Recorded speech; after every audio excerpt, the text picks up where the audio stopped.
Okay, here we go. Yep. So there we have it. So yeah, I haven't made a video in a while, and I've been making comments on people's videos and stuff. But this guy, Clint and his reptiles, he's like, I don't know, he's a great guy. He's a great guy, mind you. He's not a bad guy, you know. Unlike many skeptics and evolutionists and stuff, this guy's a great guy. He's a good guy. I mean, he seems to be a good guy, as far as I can tell. But there's so many things wrong with what he says in his videos. There's so many things wrong with I mean, this might take a while because of how many things he says that are just totally off the wall, just totally wrong. So I mean, it took me a while to make a video, but you know, this guy you just have to, like, you know, make a response video to this video because how bad it is. It's so bad. It's like, all right, let's go to it. Here we go. Share screen. Go there. We'll go there. And pardon this Islamic guy, you know, he knows arguments. You know, the Islamics, but they know their arguments and stuff, but you know.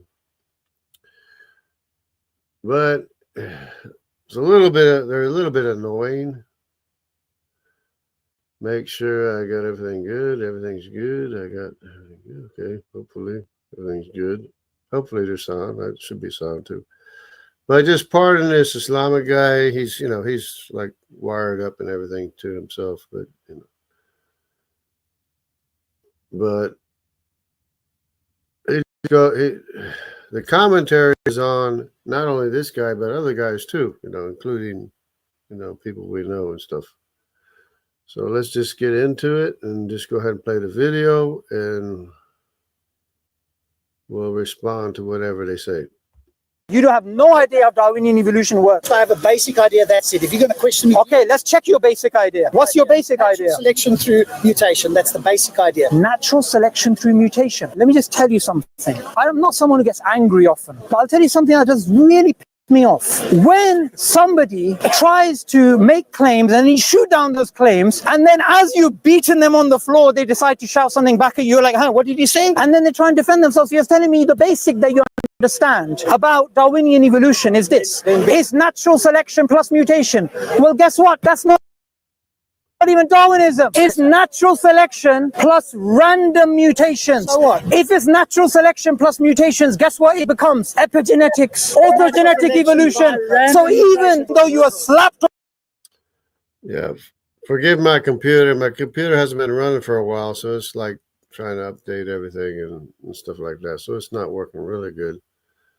But let's see what his response is here to this guy.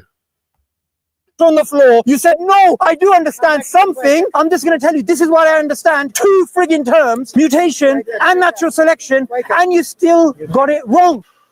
Whew. I don't know why this is not working for me. Oh, there we go. Okay. All right. Let's see if it works. We'll get to that guy here in a minute.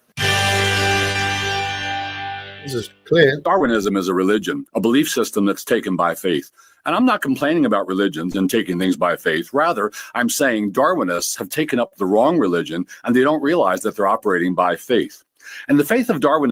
Okay, so this might take a while, but there's so many things that he covered. So I just have to go through and respond to each thing. So this guy's saying it's by faith, and of course, evolution is by faith. You know, forget Darwinism. Forget what kind of evolution they believe in. It's all by faith, and it's, you know, it doesn't matter what kind of evolution it is. You know, it's Darwinism or it's neo-Darwinism or it's this or that. No, it's all It's all just totally mistaken. Organism has its own creation myth in which intelligent adaptations within highly complex, functionally integrated systems just happen for no particular reason. Fred Hoyle illustrates the impossibility of this with his famous analogy of a tornado passing through a junkyard and leaving. Yeah, this is a common creationist example, but I don't think it's any way comparable to biology, but it's often used just to try to get the person to think about what's required for evolution to happen. Behind a Boeing 747. And the ancient Roman orator Cicero had his own version. You throw down a bunch of alphabet letters and they land as a finished copy of the Annals by Ennius. But epic poems and 747s don't come into existence by themselves, no matter how much time you give it. And neither do living cells. But Darwinists believe it's a faith. Okay, so he's going to try to unsay everything he just said. But let's just go ahead and do it. This is what Ivy League universities you can get into with a 3.6 GPA. This isn't 90% of students with a That's not right. Well, hi there. My name is Clint. Hello. I'm an evolutionary biologist. Hello. I study evolutionary ecology and evolution acceptance through believe. teaching. And recently I've been Acceptance. engaging with content like this Whoa, in an whoa, attempt wait, to not only wait. correct some. Did you say acceptance? Acceptance is a belief. You have to accept that it's true. That's a belief. Sorry. Common misconceptions about evolutionary biology, but also to model a better way of engaging with people that disagree with you. And I want to dive right into that clip that we just saw. Okay, go ahead. In that clip, the speaker declares that what he calls Darwinism is itself a religion. He claims that this religion has its own creation myth in which intelligent adaptations within... Stop right here. Stop right here. You either have a naturalistic creation or you have a divine, divine creation from a deity. There's only two choices you have. You don't have any other choice. It's either naturalism or it's a divine creation. No other choice. highly complex, functionally integrated systems just happen for no particular reason. And he likens this to a tornado passing through a junkyard and leaving behind a 747, or throwing down a bunch of letters and having them land as the Annals by Ennius. And he concludes that epic poems and 747s don't come into existence by themselves, and neither do living cells. But Darwin... Yeah, and neither do living cells, because they require much more written instruction and programming than any book that was ever written. Thank you. Darwinists believe that they do because Darwinism is a faith, as opposed to, I would assume, a legitimate branch of science. And I think evolution is not a legitimate branch of science. Evolution is not science. It's a belief, and it's an unsupported belief. So if you don't have any support for evolution, then it's just a false belief, which, according to Bible doctrine, is a false doctrine, false teaching, a false God. That in order to assess these claims that he's made, we probably need to understand what he means by belief and faith, as well as Darwinism. So I'll begin by saying a lot of people do that. What's the difference between belief and faith? Belief, it's the same thing. Don't be trying to make a difference between belief and faith. It's all the same thing. You either believe it or you don't believe it. Either you believe that natural things, physical things made you, ordered you to be a human, or you believe there was a divine creator that ordered you to be a human instead of a squirrel. saying that he seems to be inferring that people that accept evolution accept it without reason. That the belief that biological evolution is true is based in faith by the definition of belief. Evolution is a faith. Darwinism, no matter what evolution it is, neo-Darwin, whatever you want to name it, it doesn't matter. It's a belief. It's a faith. You believe in a false power, a false ability, a false God. Belief without proof. And while we could argue that proof is not really part of science, I think that. And you don't have any proof anyways. You don't have any proof of evolution. This is about as far as we need to wade into a discussion of semantics. To put it into the most palatable terms for someone like myself. And it has nothing to do with semantics. I mean, semantics are words and meanings and everything. The meaning is that you're trying to get ability out of physical things. Physical things do not have ability. Physical things are what they are by what they're forced to be by a greater force, greater power. And the physical things don't have any direction of their own. They can't order themselves. They can't direct themselves. So they cannot make any life. And of course, every physical thing is a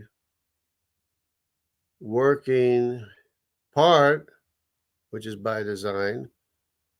But a working part is nothing unless it's specifically ordered and directed, especially in the case of genetics, where you have written programming that directs the living organism to be what it is. Without so much controversial language, I would say that he is saying that people accept biological evolution without sufficient evidence to support such acceptance. And that makes it more of a belief. Yeah, you have no evidence of evolution. You have no evidence of any evolution whatsoever. Mistakes are not sufficient for the variation. The amount of variation we see is not possible by the amount of mistakes that we see. The mistakes that we see do not account for all the variation we see. All the variation we see is from existing information, different amounts, or as you will say, talk about alleles, different amounts of this information versus that information, more of this, less of that, less of this, more of this. And that is what accounts for the variation. It's from existing information. It's not from mistakes. Belief system than a scientific position. And I disagree, though I too am not a person who has a major problem with faith or belief. I mean, accepting anything. Obviously, you have a problem with faith and belief because you're making such a big deal about whether or not it's faith or belief. Yes, it is a faith and a belief. It's either a faith and a belief in physical things, or it's a faith and a belief of a divine creator. So either you're giving all the credit and the glory to physical things which cannot do anything of their own, or you're giving credit to the creator of every physical thing who directed everything and ordered everything. So which is it? Which one do you want to choose? Requires a certain amount of trust and belief in things about which you cannot be absolutely certain. But there is good reason. Here we go about being absolutely certain. We can be absolutely certain that only our Creator can create us again.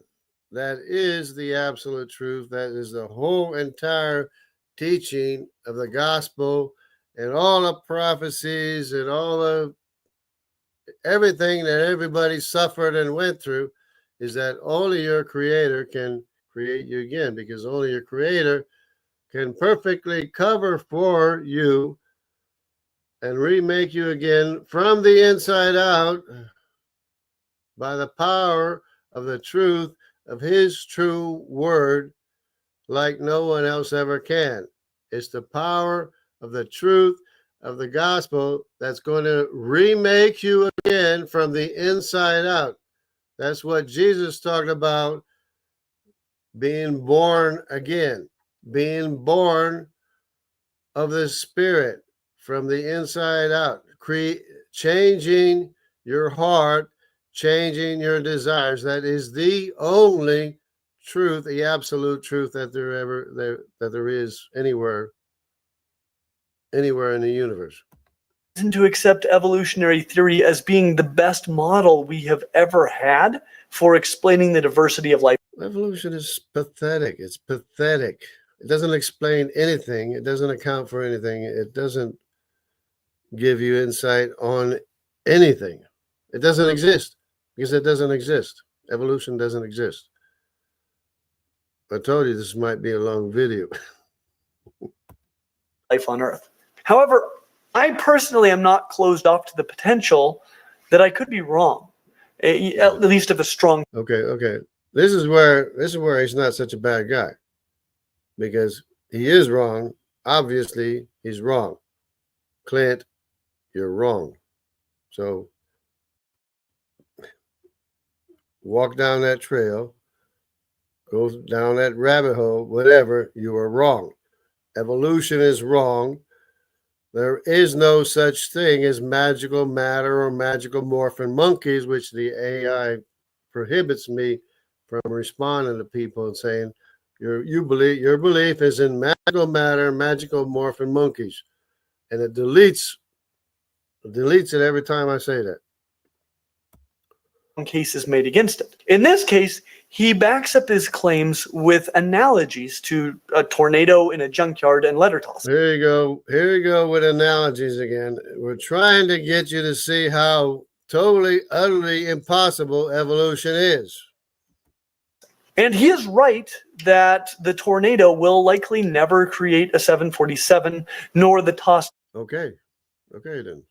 So how do you think that mistakes write information that's not there? Millions of times over. You have to have a biogenesis of viable information that wasn't there previously by making mistakes, which are very rare. So how does that work? It doesn't.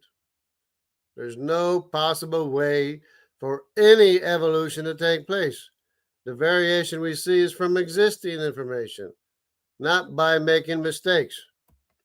Letters epic poetry. I've also heard similar arguments about an explosion in a print shop creating a dictionary or the works of Shakespeare. And again, this also does not happen. But this has nothing to do with the origin of cells, and the origin of cells actually has little to nothing to do with biological evolution. He's actually... There you go. He's referring to biogenesis, trying to confligate, whatever, confuse people with a biogenesis from evolution. Evolution requires the biogenesis of information that's not there millions and millions of times over. So forget the difference between a biogenesis and evolution, because a biogenesis is just as impossible as any step of evolution is. Making an argument against the spontaneous generation of life from non-life, which is abiogenesis, and not the Darwinian model of evolution by means of natural selection. And that's a good idea, at least if you like straw man arguments, because there is... No. It's not a straw man argument. In order to have an evolution, you have to have more abiogenesis than abiogenesis requires. You need a biogenesis of information millions and millions of times over by making mistakes for information and instructions that aren't there, which is totally absurd. So don't try to conflate things. There's much less evidence for how we got the first cells than there is for how we got from single-celled life to the diversity of life on Earth today. And if there are people that have very specific and firm positions about the exact mechanism by which the first life originated on Earth, I would agree with him that those are likely beliefs, very much like Right. what he's accusing them of being. Now, just because we don't Right. You can't get information for the formation of life or the actual formation of life without the structure that's already there.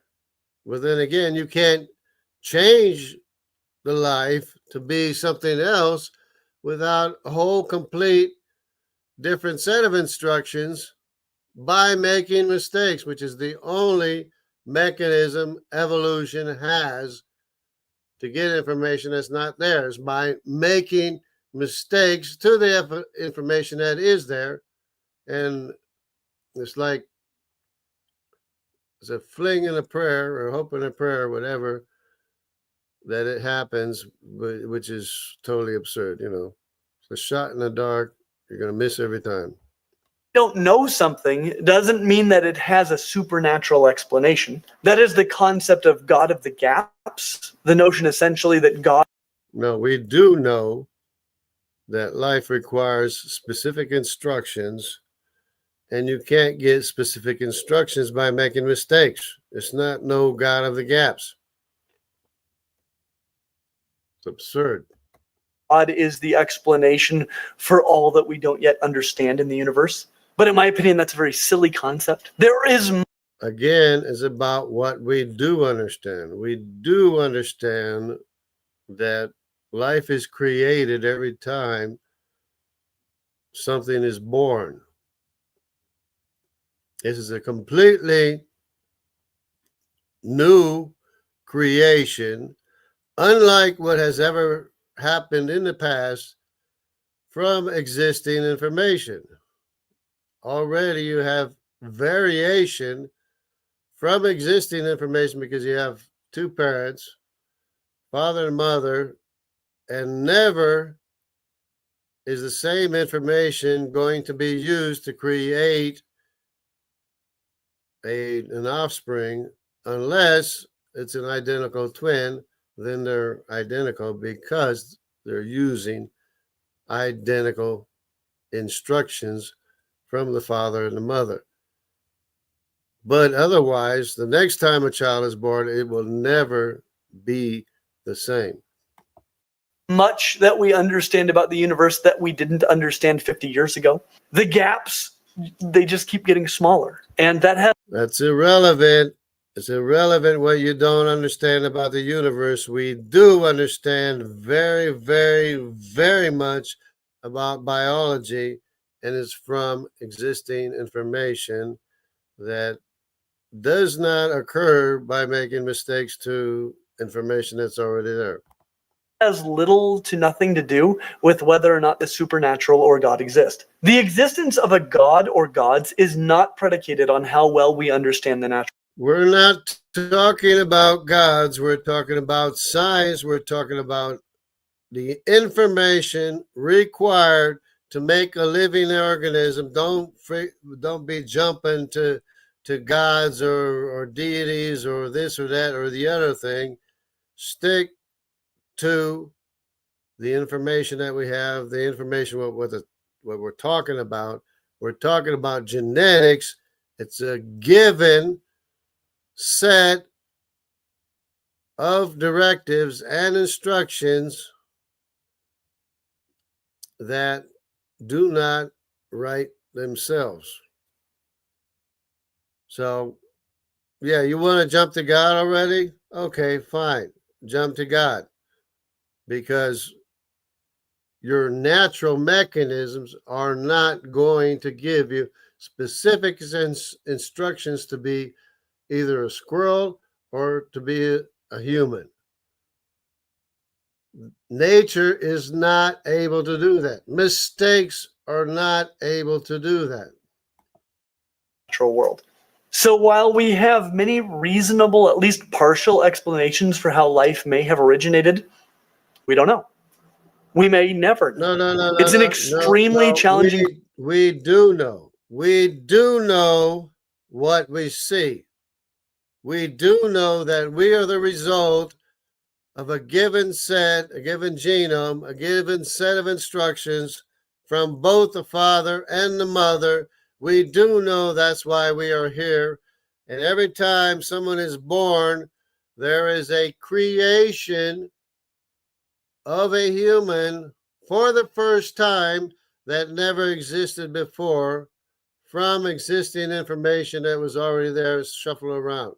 Of course, some people obviously look like other people. You talk about twins that are not twins because of how much genetic information we have in common. But still, if you examine a genome, it's not exactly the same. It's not the same unless it's identical twins, because it's obviously the same genetic information. But of course, then they separate from there. Question to address for many reasons, not the least of which being that there cannot possibly be fossils of the moment life originated, and it may have only happened once in the whole history.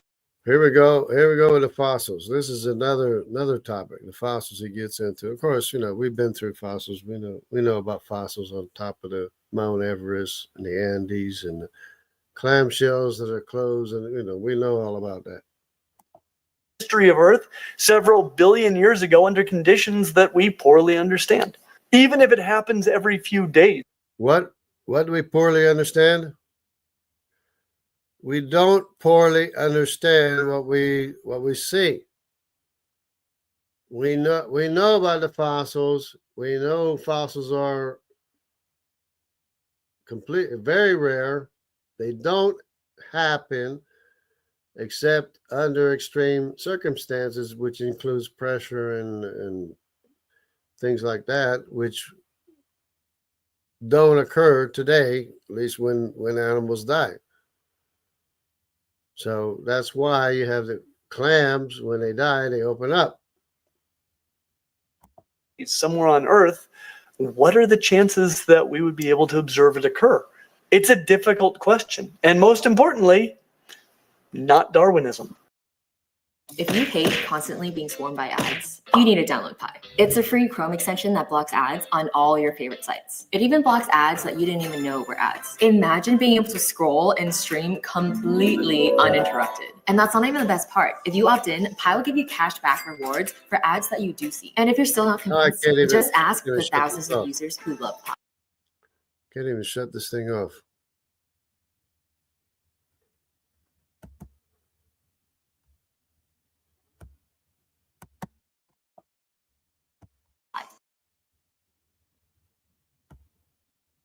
And it's one of two. One of two ads. I can't shut it off.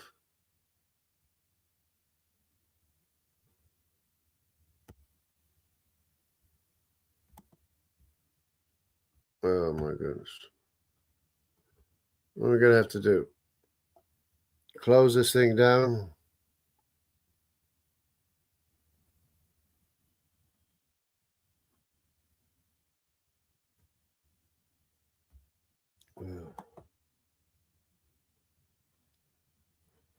To start the thing over.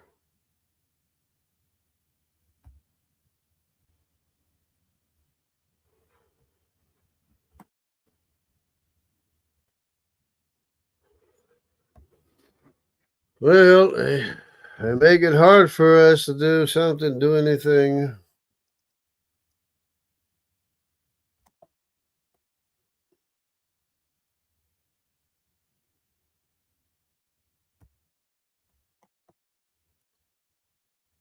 I don't know how this is going to work. What's going on here?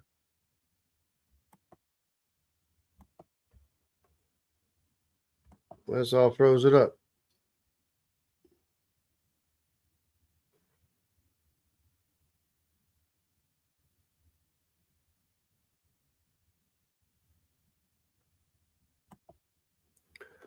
Sharing screen and audio, but the thing froze up on me, so I don't know what's going on. Might have to, anyways, probably get the idea anyways. Might have to shut this thing down. It's not working.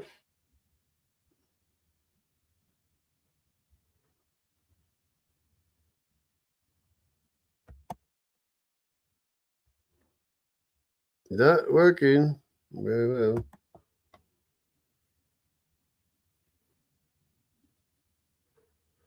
Just froze up on me.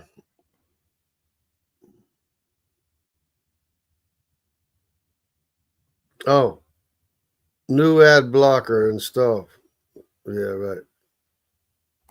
Darwin's explanation doesn't begin until two things were present in the world. First, life, and second, heritable variation.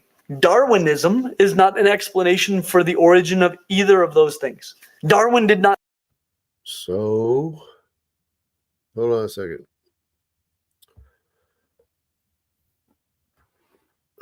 Darwinism requires information that's not there because it wasn't just beaks that are different sizes. Beaks that are different sizes is from existing information, not from making mistakes to the genome.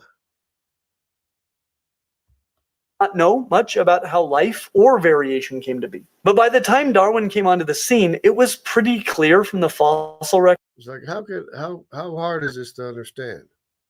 How hard is it to understand that variation is from existing information that is already there? A little bit more of this, a little bit less of that. A little bit more of this other thing, a little bit less of that other thing. This is from information that is already in the genome. It's called responding to the environment, and pretty soon you'll get into epigenetics, which is a record of the responses to the environment that the organism has already experienced. Record that life changes over time. The question was just why and how. And Darwin's. It's from existing information. It's all from existing information. It's not from making mistakes. You know how much information has to change to get beaks to change the size and the shape and the whatever it's made to do? You know how much information has to change? That's not from making mistakes. It's from responses to the environment from information that was already there in the genome. Explanation was natural selection, which is an evolutionary mechanism, but like how hard is that to understand? Yes, you're selecting from existing information. That's not evolution. Not the only mechanism of evolution. And I'd like to explain that. It's not evolution. Evolution depends on making mistakes. The mistakes in the genome cannot possibly account for all the variation that we see. Like, how can I beat this into people's heads? The changes are from existing information, not from making mistakes. Mistakes cause them make a mole. It'll give you a mole. It'll give you some kind of exotic disease or genetic disease or whatever, cancer, whatever. That's what mistakes do. They give you sickle cell anemia. And anemia is not a good thing. It's not beneficial. And in the very rare case that some mistake is beneficial, and how do you know if it's a mistake or not a mistake? How do you know if it's not responding to the environment from existing information? How do you know that? You don't. But mistakes do not account because there's not nearly enough mistakes in the genome to account for all the variation that we see. And the variation is from existing information. You're not going to have a squirrel tail. You're not going to have a squirrel head because you're a human. because you have information to be a human. Like, the stuff is so simple. I don't know why. I don't know how people can confuse it. Well, you have to think about it a little bit at least, but still, I mean, if there's a scientist out there that still doesn't understand that the variation is from existing information, I don't know what to do to help you. You just have to use your head, be a little bit more humble, and think a little bit. I don't know. Pray to God. Maybe pray to God to change your hard head or hard heart, whatever it is. Natural selection as clearly as possible, because it really is very simple and it almost certainly occurs. Even most young Earth creationists accept that it occurs. But like I said, variation is from existing information. Thank you. It assumes that two things exist: self-replicating life and heritable variation. If all life forms are the same, then the population cannot change over time. But if there is heritable variation, it is very likely that some variants will work out. Heritable variation is from the information that you were given from your parents, which is not always the same as what other people receive. How is that so hard to understand? Other people receive other information. Your lineage received a different set of information. How is that so hard to understand? Better in a given environment than others. Like how a brown and black snake might do better in a brown and black environment than would a white snake. And by do better, I mean reproduce more than would a white snake in the same environment. And since this coloration is heritable, meaning that it can be passed on to. And that's not evolution anyway, so I don't know what you're talking about. Future generations, the genetic variants that code for this coloration should become more and more common in the population relative to the genetic variants that code for. This is so pathetic. That's not evolution. Variation is not evolution. Variation is differing amounts of different things from the same information. Of course, it'll perpetuate if it's beneficial to the environment, and it even responds to the environment as well. This one. This evolutionary change due to natural selection is known as adaptation. It's not an evolutionary change. An evolutionary change is by making mistakes. Variation is from a given set of instructions. Like, I don't know how many times you got to, beat this point across, is that mistakes are what evolution depends on to make different organisms. There's not nearly enough mistakes to change an organism from being one kind of organism to a completely different kind of organism. There's just not mistakes do not account for the variation that we see. And this adaptive change can cause a population to change over time, a little over short periods and more over long periods.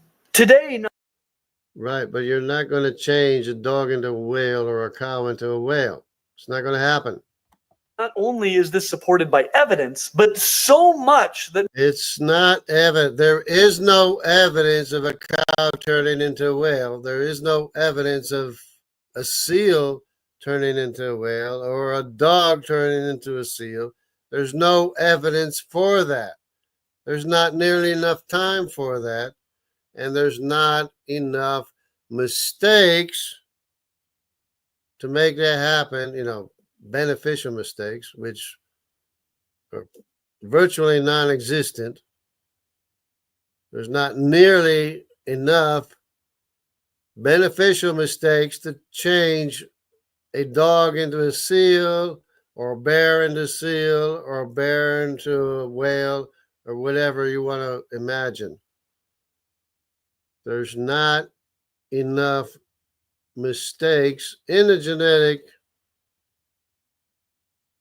programming, reproduction, to account for all the variation that we see.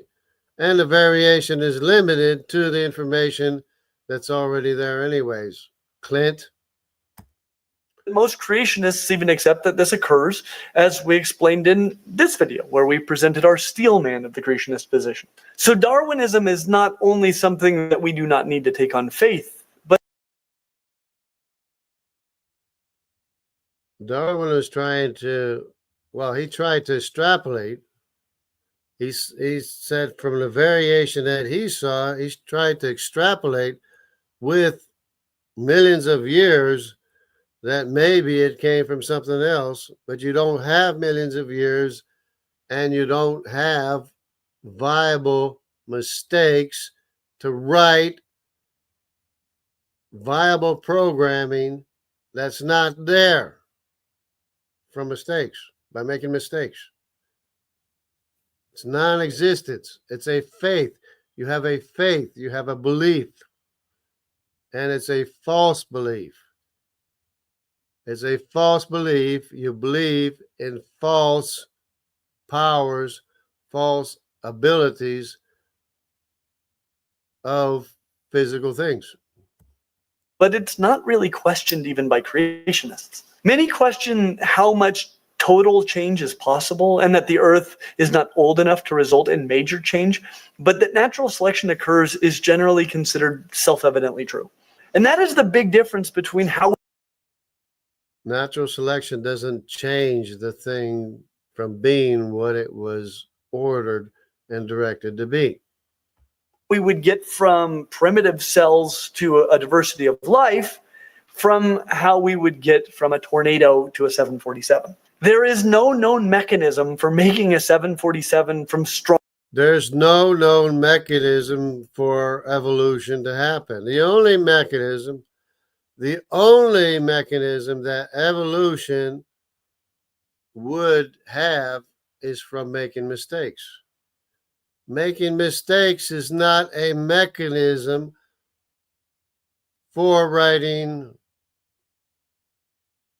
millions of bits of viable programming that's not there for the organism to be other than what it was directed to be. Strong winds and garbage.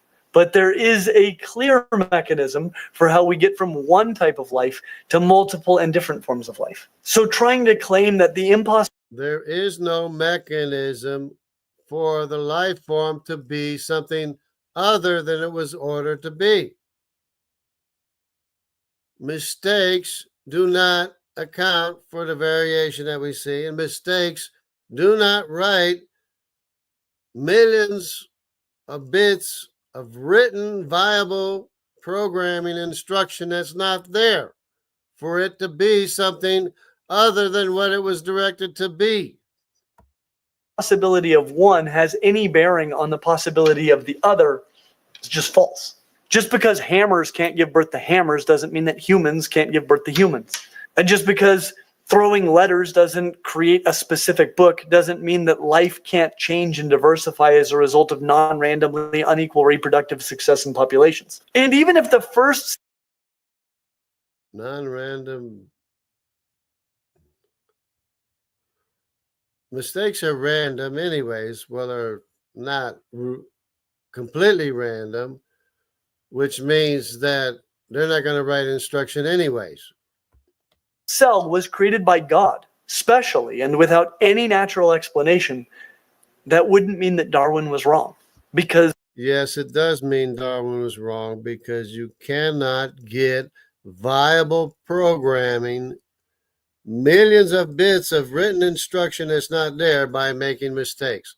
So yes, Darwin is wrong, and you are wrong. You believe in something that is not scientific. It's not scientific to believe that mistakes write millions and billions of bits of written programming that's not there for the given instructions to be something other than what it has given information to be, given instructions to be. How hard is that? How complicated is that to understand? You know, you're indoctrinated. You have a belief. You believe in things that are not scientific. There's no possible way for mistakes to write programming that's not there for you to be anything other than what you were directed to be. How hard is that to understand? How hard is that to understand for a scientist? If you want to be a scientist, how about study genealogies? How about study human history? Because you can't be a scientist if you don't understand that we are all the descendants of the 16 original ancient civilizations, which we all know their names if you study ancient history, which also happen to coincide with the names of the sons of the 16 sons of grandsons of Noah. 5 from Shem, 4 from Ham, 7 from Japheth. Those are 16 grandsons of Noah that we are all descended from. And we have the history going back to each and every one of those civilizations. We know their names. We know where they originated from. So if you want to be a scientist, knowing what is true or knowing what the facts are, you need to study ancient history, ancient civilizations, and just basic, calendars. Calendars go back 5,000 years. The Bible goes back 6,000 years.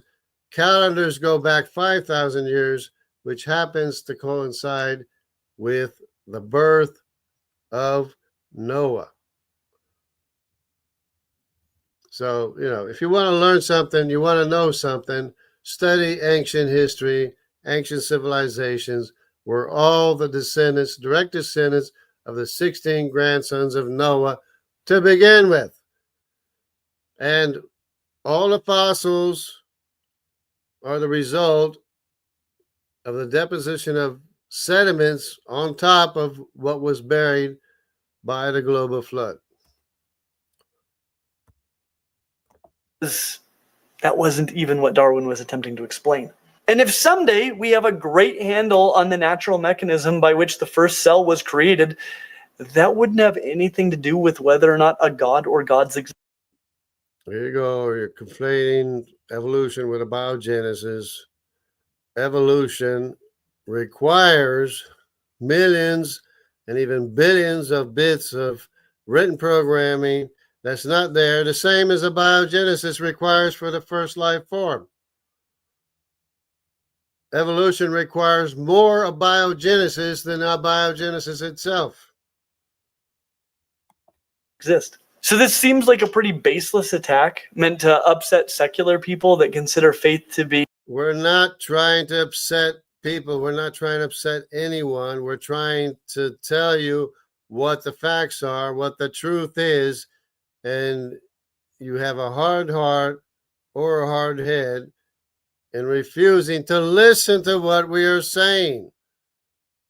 You're not even listening to what we are saying, and you're not even coming close to comprehending that mistakes don't write in billions of bits of information that's not there. Beneath them, and to make people of faith think that there is no objective reason to accept evolution without even addressing anything about evolution. So it's evolution does not exist in any way, shape, or form. Doesn't exist. Wipe it from your memory. Wipe it. Evolution does not exist in any way, shape, or form. It's imagined. You imagine that every living organism has a common ancestor. You imagine that.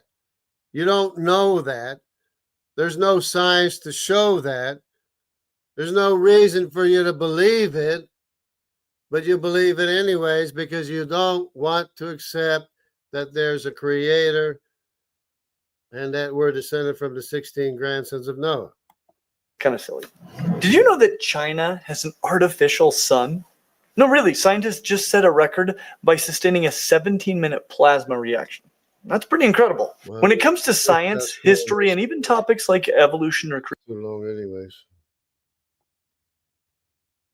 Mutation, that's the basic idea. Natural selection through mutation. Let me just tell you something. I'm not someone who gets angry often, but I'll tell you something that just really pisses me off. When somebody tries to make claims and you shoot down those claims, and then as you've beaten them on the floor, they decide to shout something back at you like, huh, what did you say? And then they try and defend themselves. You're telling me the basic that you understand. That's kind of what I just did, just with Clint's explanation. But anyways, I'm trying to be a little bit more sympathetic than this Islamic guy. But anyways, about Darwinian evolution is this. It's natural selection plus mutation. Well, guess what? That's not even Darwinism. It's natural selection plus random mutations. So what? If it's natural selection plus mutations, guess what it becomes? Epigenetics, orthogenetic evolution. So even though you are slapped on the floor, you said, no, I do. epigenetics is a record of previous responses to the environment that the organism has experienced. For example, if you cross tigers and lions, it tends to wipe out all the epigenetics and it reverts to a more original animal that existed before. That's why they're so big. That's why they're big. Is because it's the epigenetics is so confusing. It makes so much, it's not making sense because the epigenetics for a lion and epigenetics for a tiger are two different things. So it's not going to work. So it just basically wipes out all the epigenetics and you get this humongous animal reverting back to more of the original genome of what the animal used to be. Understand something, I'm just going to tell you, this is what I understand. Two friggin' terms, mutation and natural selection, and you still got it wrong. Whew, that was aggressive.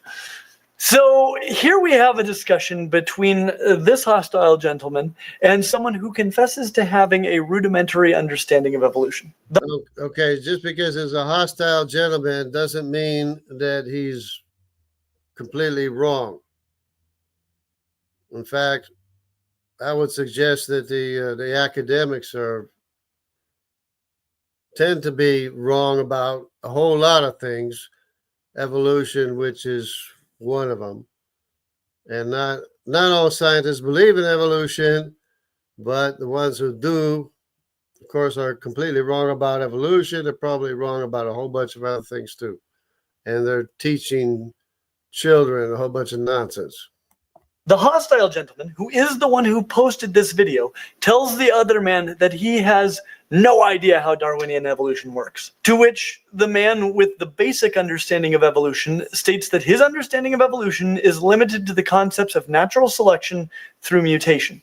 To which the hostile gentleman responds that, and again, natural selection is from existing information.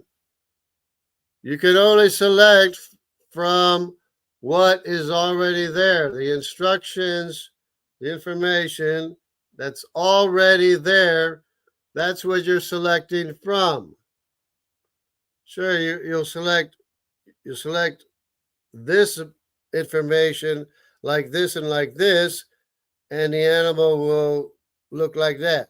And then on the other hand, the brother and sister or whatever might select this, and they'll look like that. That's what variation is. It's from existing information. And if you know anything about genetics, is that you have genetic entropy as well. And we're losing information. We're not gaining information and instruction. We humans living today are literally skeletons, genetically speaking, of what humans used to be. They used to be more intelligent, better eyesight, better hearing, stronger frame, stronger muscles, and a genome to account for it all. But that's not even Darwinism. And he clarifies that Darwinism is natural selection plus random mutations, and that natural selection plus mutations is epigenetics, or orthogenetic evolution. And then he went on to belittle the man a little more. Mutations. Mutations are mistakes. Mistakes don't even enter into the picture. Mutations cause cancer. They cause genetic illnesses such as sickle cell anemia. They cause moles on your face or wherever. They cause genetic anomalies, or it's not beneficial, nothing beneficial, nothing. In fact, a mistake is a mistake to the information that's already there. Variation is from shuffling information that's already there. It's not from making mistakes to the information that's already there. I don't know how a scientist cannot understand this simple thing. Is a lot to discuss here. For starters, we already discussed what Darwin understood about evolution earlier. He understood natural selection on heritable. Yeah, what Darwin understood is irrelevant because he didn't know about genetics and he didn't know about the given set of instructions, which is our genome. Our genome is a given set of written instructions that obviously can't write themselves, and they can't make themselves by making mistakes. And you cannot be something other than what you were ordered to be by making mistakes. You're just going to be a defective organism of what you were ordered to be, which is so obvious. Variation. He didn't really understand mutation, random or otherwise. So the understanding of this guy who doesn't even claim to understand evolution well is actually a bit more precise than Darwinian evolution. The combination. Of course, Darwinian evolution is not a thing. Variation is from existing information. You're not getting anything new, especially by making mistakes. Of our understanding of natural selection and genetics is generally called neo-Darwinism. So actually, neither of these guys are actually talking about Darwinian evolution. As for the randomness of mutations, that is a silly place to berate someone, especially if you're incensed that they left the word random out of the. Yeah, random mistakes are not going to write instructions that are not there. No way, no how. So you scientists, you got to get off this kick of evolution. This thing of evolution is not scientific. It's not science. It's not based in science. It's got nothing to do with science. It only has to do with your belief, what you want to believe, because you don't want to believe the truth that we're ordered to be what we are by a creator, of course, who gave us the instructions to be humans. The use of mutation to describe the role of mutation in evolution. We have no evidence that mutation is a wholly random process. For example, natural selection even acts on the prevalence of mutations in population. Again, if mutations are not random, that means they tend to follow one thing or another, which makes your case even worse, because that means mistakes are going to be predictable, and it's not going to be anything novel, anything directed, anything functional. Because if you get all the mistakes, they're all going the same way all the time, that's not going to make anything work. Because if you want something to work, you have to have specific instructions that are contrary to nature, which is what we are, which is what you're supposed to see when you see the genome, 3 billion bits of written instruction, to be a human.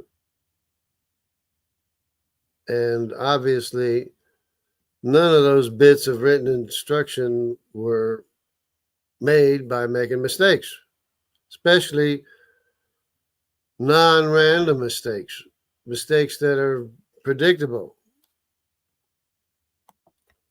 As well as what segments of DNA are most likely to experience mutation. For example, sharks are notorious for... Are you tired of getting lowball cash offers for your house?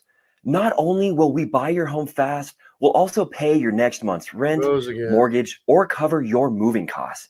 You have our word. My name is John. Not getting cancer. Cancer is caused by mutations to the DNA that cause cells to begin dividing rapidly. And it isn't that sharks don't get cancer. They do. But cancer... Listen to what it says. ...is very rare in sharks because their mutation rates are very low. The shark... Right. The mutation rates are very low. So you're not going to have a propensity to getting cancer because of how low the mutation rates are. Body plan is virtual perfection in an environment that historically does not change rapidly. Thus, any change to their genome is generally worse than what was there before. And so the mechanisms that recognize... And what makes you think that mistakes to our genome is not going to be worse than what was there before? What makes you think we are any different? And repair errors in genetic copying are very good. Selection has favored this. And their mutation rates are non-randomly... That's your belief. That's your belief. First, you say the mutation rate is very, very slow, very, very rare. And then you're saying these very, very slow mutations and very, very rare mutations is what made the shark what it is today. That's a blatant contradiction, and you don't even see it. Very low. However, for populations that live in rapidly changing environments, low mutation rates generally mean extinction. So selection favors repair mechanisms that are nowhere near as good at their jobs as they are in sharks. Selection is from existing information, not from making mistakes. Additionally, mutations are not equally likely in all regions of the genome. Often less essential regions of the genome experience higher mutation, which makes the case for evolution worse. Mutation rates than more essential regions. There is no evidence that mutations occur in response to a specific need for a mutation. In fact, this reality is why extinctions occur, but they aren't wholly random. However, extinctions occur because of genetic entropy and because of the change in environmental habitat, which I can remember one big change in the environment. It was called the global flood.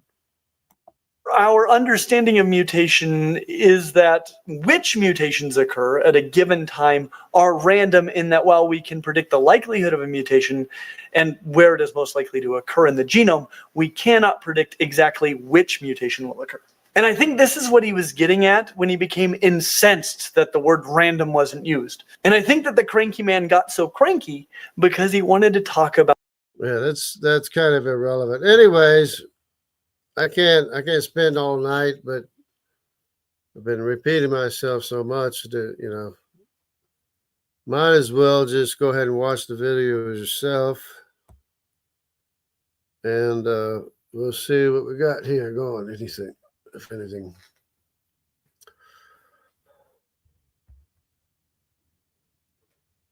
Well, what's going on here? Oh, this computer A little slow. Anyway, we're having a little bit of trouble here.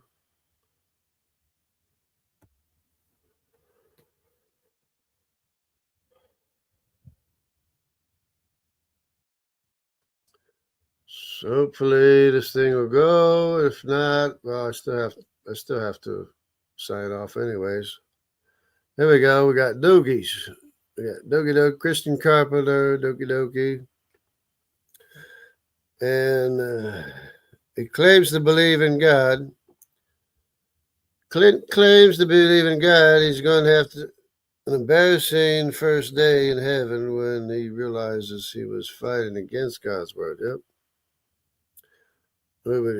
We got a guest here, but what if the mistake is beneficial? Yeah, the beneficial mistakes are so few and far between, they cannot possibly account for all the variation that we do see. Of course, the variation we do see is from existing information, and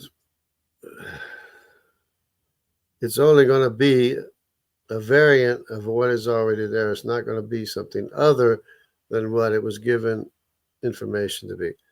So I hope everybody enjoyed this video as much as possible. So God bless everybody. There we go. But wouldn't beneficial mistakes accumulate over time? There's so few and far between. The detrimental mistakes are going to have a greater effect than any beneficial mistakes would ever have. So you're basically going to have genetic entropy, and you're going to have extinction of the organism, which does happen. I mean, with inbreeding, humans have gone extinct, and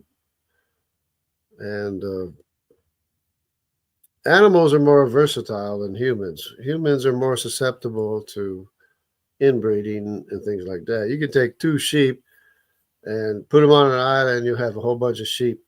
You have a whole bunch of variation or alleles and everything. But humans are more susceptible to genetic, what do you call it? Entropy, genetic entropy. So anyway, God bless everybody. Take care. And I got a few things I got to do here in a little bit. So God bless everybody. Take care. Hold on a second. Watch this. Anyway, everybody take care. God bless.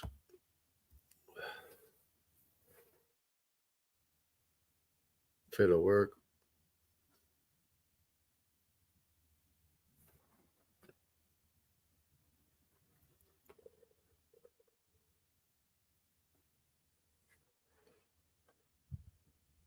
Not always. Not always.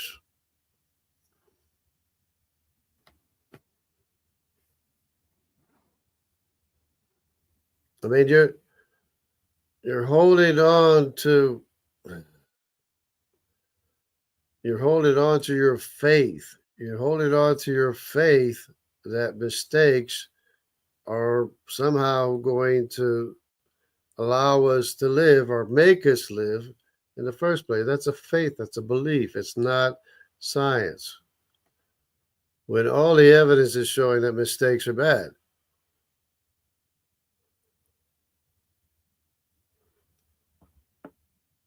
Bad mistakes going to result in animals that die.